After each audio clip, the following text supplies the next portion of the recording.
लोगोफोर जोंहा बेटानि बार्थडे गाबोन बेनि थाखाय दा सारप्राइज गिफ्ट लायनो थांनो ओंखारदों। जोंहा बेटानि थाखाय आं मा गिफ्ट लायनो थांनो ओंखारदों भिडिअखौ नायलांबाय था जोबजासिम। लोगोफोर नै जों दा थांनो ओंखारदों बेटानि थाखाय लायनो थांनो ओंखारदों दिकेजुलियाव। भिडिअखौ नायलांबाय था जोबजासिम। अखाबो हादों नै अखा हाबाबो नै साथि लालायदों। गाबोन बेटानि बार्थडे जों दा थांनो ओंखारदों। लोगोफोर खुलुमबाय गासैखौबो बरायहरबाय। नै आं गोदान भिडिअ लानानै फैलायबाय। नायबाबो नायाबाबो भिडिअखौ लाबोलायबाय। नायजाबाबो नायजायाबाबो भिडिअखौ लाबोनांखागोन। लाबोबाय थाग्राखायनो लाबोयो आरो लाबोनोबो लुबैयो। आरो दिनैनि भिडिअ लाबोनाया जाबाय दिनै आंहा फिसालाया 11 इयार्स कमप्लिट जाबाय। जोंहा फिसालानि जोनोम सान दिनैनि दिना जोनोम साना ओरैबायदि गोरोबदों। जोंहा फिसालाजों दिनाबो गोरोबदों माने बाराबो गोरोबदों। दिन तारिख गासिबो गोरोबजोबदों। मानोना दिनै मंगलबार साननि 24 जुन मंगलबाराव जोंहा बेटाया जोनोम जादोंमोन। दिनैनि बे दिन तारिखआ मोजां गोरोबदों। बेनिखायनो आं भिडिअखौ लाबोलायबाय। हेलो गाइस आं गरमखाय गस्ला गानाखै होन। गरमखाय गस्ला गानाखै पेन गानदों होन।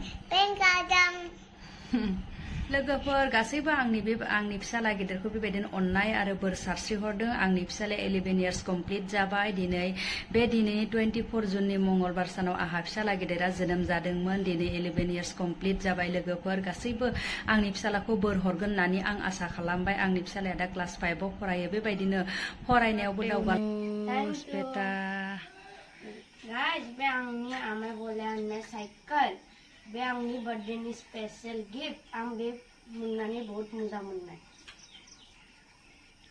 जाहा बेटानो नै बिमाया बार्थडेनि गिफ्ट होबाय स्पेशल साइकेल गिफ्ट। ओरैबायदि खुसि जाबाय बेटाया मोननानै।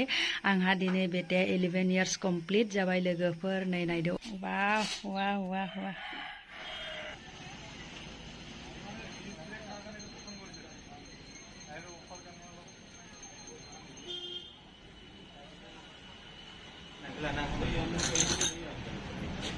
So वो मार्केट नहीं है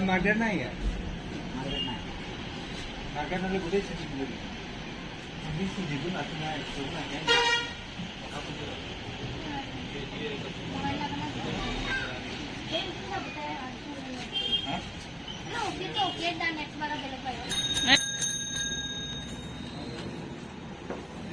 आंहा बेटानि बार्थडे उनुसनि नै happy birthday उनुस।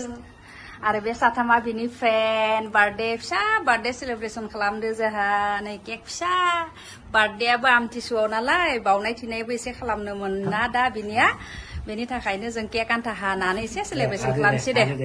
Happy birthday to you happy birthday to you happy birthday dear Unus happy birthday to you happy birthday ने बाबु दे बाबुखौबो होदो दे जिष्णुखौबो जिष्णुनो ससे हरदो दे हो भाई उनुसनि भाई जिष्णु बेथे आमायनो जानायनिजोबो हरदो हरदो आमायनो आनैनोबो हरदो दे हो आइ आनैनोबो हर